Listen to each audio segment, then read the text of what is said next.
जय श्री कृष्णा दोस्तों, मैं रेखा अपने YouTube चैनल आप सभी का हार्दिक स्वागत करती हूँ। और आज हम सुनेंगे दुर्गा सप्तशती का छठा अध्याय, सती का 7वां अध्याय। इससे पहले 5 अध्याय मैंने अपने चैनल पे अपलोड करके रखे हैं, आप मेरे चैनल पर जाके उन्हें सुन सकते हैं। और आज हम सुनेंगे छठा अध्याय, सती का 7वां अध्याय। आप अध्याय को पूरा सुने, बीच में ना रोके। और इसी के साथ अगर आपको मेरा अध्याय पाठ अच्छा लगे तो आप इसे लाइक और शेयर करें। साथ ही अगर आप मेरे चैनल पर नए हैं तो आप मेरे चैनल का सब्सक्राइब बटन दबाकर बेल आइकन का बटन जरूर दबाएं। इससे आगे आने वाले सभी व्रत त्योहार के नोटिफिकेशन आप तक पहुंचेंगे। तो चलिए शुरू करते हैं। छठा अध्याय, धूम्रलोचन वध ध्यान। मैं सर्वेश्वर भैरव के अंग में निवास करने वाली परमोत्कृष्ट पद्यावती देवी का चिंतन करता हूँ। वे नागराज के आसन पर बैठी हैं। नागों के फणों में सुशोभित होने वाली मणियों की विशाल माला से उनकी देहलता उद्भासित हो रही है। सूर्य के समान उनका तेज है। 3 नेत्र उनकी शोभा बढ़ा रहे हैं। वे हाथों में माला, कुंभ, कपाल, कमल लिए हुए हैं तथा उनके मस्तक में अर्धचंद्र का मुकुट सुशोभित है। ऋषि कहते हैं, देवी का यह कथन सुनकर दूत को बड़ा अमर्ष हुआ। उसने दैत्यराज के पास जाकर सब समाचार विस्तार पूर्वक कह सुनाया। दूत के उस वचन को सुनकर दैत्यराज कुपित हो उठा। दैत्य सेनापति धूम्रलोचन से बोला, धूम्रलोचन, तुम शीघ्र अपनी सेना साथ लेकर जाओ और उस दुष्टा के केश पकड़कर घसीटते हुए उसे बलपूर्वक यहाँ ले आओ। उनकी रक्षा करने के लिए यदि कोई दूसरा खड़ा हो तो वह देवता, यक्ष अथवा गंधर्व ही क्यों ना हो, उसे अवश्य मार डालना। ऋषि कहते हैं, शुंभ के इस प्रकार आज्ञा देने पर वह धूम्रलोचन दैत्य 60,000 असुरों की सेना को साथ लेकर वहां से तुरंत चल दिया। और वहां पहुंचकर उसने हिमालय पर रहने वाली देवी को देखा और ललकार कर कहा, अरे तू शुंभ निशुंभ के पास चल। यदि तू इस समय प्रसन्नता पूर्वक मेरे स्वामी के समीप नहीं चलेगी तो मैं बलपूर्वक छोटा पकड़कर घसीटते हुए तुझे ले चलूंगा। देवी बोली कि तुम्हें दैत्यों के राजा ने भेजा है, तुम स्वयं भी बलवान हो, तुम्हारे साथ विशाल सेना भी है। ऐसी दशा में यदि मुझे बलपूर्वक ले चलोगे तो मैं तुम्हारा क्या कर सकती हूँ। ऋषि कहते हैं, देवी के यो कहने पर असुर धूम्रलोचन उनकी ओर दौड़ा। अंबिका ने हूं शब्द के उच्चारण मात्र से उसे भस्म कर दिया। फिर तो क्रोध में भरी हुई दैत्यों की विशाल सेना अंबिका ने एक दूसरे पर तीखे सायों को और शक्तियों तथा फरसों की वर्षा आरंभ की। इतने में ही देवी का वाहन सिंह क्रोध में भरकर भयंकर गर्जना करके गर्दन के बालों को हिलाता हुआ असुरों की सेना में कूद पड़ा। उसने कुछ दैत्यों को पंजों की मार से, कितनों को अपने जबड़ों से, कितने ही महादैत्यों को पटक कर ओट की दाढ़ों से घायल करके मार डाला। उस सिंह ने अपने नखों से कितनों के पेट फाड़ डाले, थप्पड़ मारकर कितनों के सिर धड़ से अलग कर दिए, कितनों की भुजाएं, मस्तक काट डाले। अपनी गर्दन के बाल हिलाते हुए उसने दूसरे दैत्यों के पेट फाड़कर उनका रक्त चूस लिया। अत्यंत क्रोध में भरे हुए देवी के वाहन उस महाबली सिंह ने क्षण भर में असुरों की सारी सेना का संहार कर डाला। शुंभ ने जब सुना कि देवी धूम्रलोचन असुरों को मार डाला तथा उसके सिंह से सारी सेना का सफाया कर डाला, तब उस दैत्यराज को बड़ा क्रोध हुआ। उसका ओठ कांपने लगा। उसने चंड मुंड नामक 2 महादैत्यों को आज्ञा दी, हे चंड, हे मुंड, तुम लोग बहुत बड़ी सेना लेकर जाओ। उस देवी के झाटे पकड़कर अथवा उसे बांधकर शीघ्र यहाँ ले आओ। यदि इस प्रकार उसको लाने में संदेह हो तो युद्ध में सब प्रकार के अस्त्र शस्त्रों तथा समस्त आसुरी सेना का प्रयोग करके उसकी हत्या कर डालना। और उस दुष्टा की हत्या होने पर तथा सिंह के भी मारे जाने पर उस अंबिका को बांध कर साथ ले शीघ्र ही लौट आना। इस प्रकार श्री मार्कंडेय पुराण में सावर्णिक मनवंतर की कथा के अंतर्गत देवी महात्म्य में धूम्रलोचन वध नामक छठा अध्याय पूरा हुआ। तो यहाँ पर यह अध्याय संपूर्ण होता है। और इसी के साथ आप आज 7वां अध्याय सुने। अध्याय को बीच में ना रोके और पूर्ण करें। और इसी के साथ अगर आपको मेरा अध्याय अच्छा लगे तो आप इसे लाइक और शेयर भी करें। तो चलिए शुरू करते हैं। 7वां अध्याय, चंड मुंड का वध ध्यान। मैं मातंगी देवी का ध्यान करता हूँ।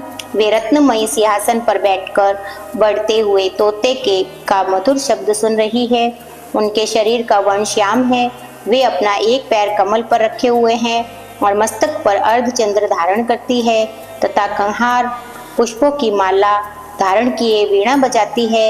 उनके अंग में कहीं कसी हुई चोली शोभा पा रही है। वे लाल रंग की साड़ी पहने हाथ में शंखमयी पात्र लिए हुए हैं। उनके वंदन पर मधु का हल्का हल्का प्रभाव जान पड़ता है। ललाट में वेदी शोभा दे रही है। ऋषि कहते हैं, तदंतर शुंभ की आज्ञा पाकर ये चंड मुंड आदि दैत्य चतुरिणी सेना के साथ अस्त्र शस्त्रों से सुसज्जित हो चल दिए। फिर गिरिराज हिमालय के स्वर्णमय उच्च शिखर पर पहुंचकर उन्होंने सिंह पर बैठी देवी को देखा। वे मंद मंद मुस्कुरा रही थी। उन्हें देखकर दैत्य लोग तत्परता से पकड़ने का उद्योग करने लगे। किसी ने धनुष तान लिया, किसी ने तलवार संभाली। कुछ लोग देवी के पास आकर खड़े हो गए। तब अंबिका ने उन शत्रुओं के प्रति बड़ा क्रोध किया और उस समय क्रोध के कारण उनका मुख काला पड़ गया, ललाट में मोहें टेढ़ी हो गई। वहां से तुरंत विकराल मुखी काली प्रकट हुई, जो तलवार और पाश लिए हुई थी। वे विचित्र खट व मांग धारण किए और चीते के चर्म की साड़ी पहनी नरमुंडों की माला से विभूषित थी। उनके शरीर का मांस सूख गया था, केवल हड्डियों का ढांचा था और जिससे अत्यंत भयंकर जान पड़ती थी। उनका मुख बहुत विशाल था, जीभ लपलपाने के कारण वे और भी डरावनी प्रतीत होती थी। उनकी आंखें भीतर को घसी हुई और लाल थी। वे अपनी भयंकर गर्जना से संपूर्ण दिशाओं को गुंजा रही थी। बड़े बड़े दैत्यों का वध करती हुई वे कालिका देवी बड़े वेग से दैत्यों की ओर सेना पर टूट पड़ी और उन सबको भक्षण करने लगी। पार्श्व रक्षकों और कशुंधारी महावतो योद्धाओं और घंटा सहित कितने ही हाथियों को एक ही हाथ में पकड़कर मुंह में डाल लेती थी। उसी प्रकार घोड़े, रथ और सारथी के साथ रथी सैनिकों को मुंह में डालकर वे उन्हीं बड़े भयानक रूप से चबा डालती थी। किसी के पाल पकड़ लेती, किसी का गला दबा देती, किसी को पैरों से कुचल डालती, किसी को छाती के धक्के से गिराकर मार डालती थी। वे असुरों के छोड़े हुए बड़े बड़े अस्त्र शस्त्र मुंह में पकड़ लेती, रोष में भरकर उनको दांतों से पीस डालती थी। काली ने बलवान और दुरात्मा दैत्यों की वहां सारी सेना रोन डाली, खा डाली, कितनों को मार भगाया। कोई तलवार के घाट उतारने गए, कोई खड़वांग से पीटे गए और कितने ही असुर दांतों के अग्रभाग से कुचले जाकर मृत्यु को प्राप्त हो गए। और इस प्रकार देवी ने असुरों की उस सारी सेना को क्षण भर में मार गिराया। और यह देख चंड उन अत्यंत भयानक काली देवी की ओर दौड़ा। महादैत्य मुंड ने भी अत्यंत भयंकर बाणों की वर्षा से हजारों बार चलाए हुए चक्रों से उन भयानक नेत्रों वाली देवी को आच्छादित कर दिया।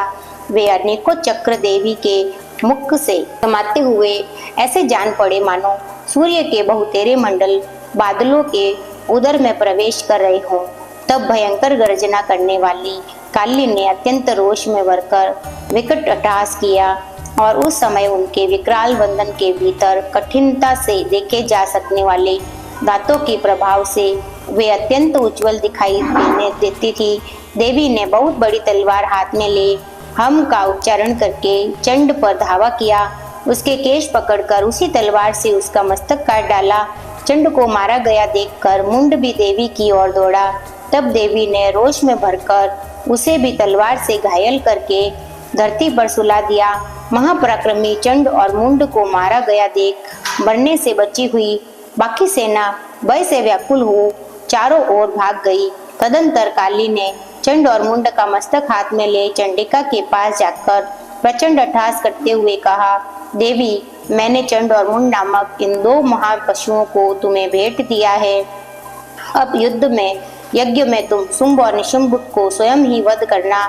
ऋषि कहते हैं, वह लाए हुए उच्चंड मुंड नामक महादैत्यों को देखकर कल्याणमयी चंडी ने काली से मधुर वाणी में कहा, देवी, तुम चंड और मुंड को लेकर मेरे पास आई हो, इसीलिए संसार में चामुंडा के नाम से तुम्हारी ख्याति होगी। और इस प्रकार श्री मार्कंडेय पुराण में सावर्णिक मनवंतर की कथा के अंतर्गत देवी महात्म्य में चंड मुंड वध नामक 7वां अध्याय पूरा हुआ। तो यहाँ यह अध्याय पूरा होता है। और आपको कैसा लगा आप इसे लाइक और शेयर करें। और इसी के साथ अगर आप मेरे चैनल को सब्सक्राइब नहीं किया है तो सबसे पहले आप मेरे चैनल को सब्सक्राइब कर बेल आइकन का बटन ज़रूर दबाएं, जिससे आगे आने वाले सभी वीडियोस के नोटिफिकेशन आप तक आएंगे। तो मिलते हैं अपने अगले अध्याय में। इसी के साथ जय माता दी।